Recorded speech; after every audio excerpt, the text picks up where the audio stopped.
தளபதி படத்துக்கு போட்டியா ஒரு தரமான படத்தை தான் இறக்கிருக்காங்க.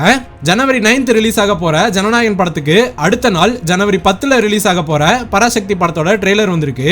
வீடியோக்குள்ள போறதுக்கு முன்னாடி சேனலை சப்ஸ்கிரைப் பண்ணிக்கோங்க. ட்ரெய்லர் வேற லெவல்ல இருக்கு. நாங்க ஹிந்தி திணிப்புக்கு தான் எதிரானவங்க, ஹிந்திக்கோ ஹிந்திக்காரங்களுக்கோ இல்ல. படத்துல 1964ல நடந்த ஹிந்தி திணிப்பை பத்தி பேசியிருக்காங்க. சுதா கொங்குரா டைரக்ஷன்ல ஒரு ஸ்ட்ராங்கான ஸ்டோரி. அதுக்கு ஏத்த மாதிரி எஸ்கே, அதர்வா, ரவிமோகன் இவங்க 3 பேர் ஆக்டிங்கும் வேற லெவல்ல இருக்க போகுதுன்னு நினைக்கிறேன். முக்கியமா சிவகார்த்திகேயனோட ஆக்டிங் படம் ரிலீஸ் ஆனதுக்கு அப்புறம் கண்டிப்பா நிறைய பேசப்படும். அதர்வாக்குமே ஒரு கம்பேக் மூவியா அமையும் நினைக்கிறேன். முக்கியமா ரவிமோகனோட வில்லனிசத்தை பார்க்க நான் ரொம்ப வெயிட்டிங். அவனே வருவான்.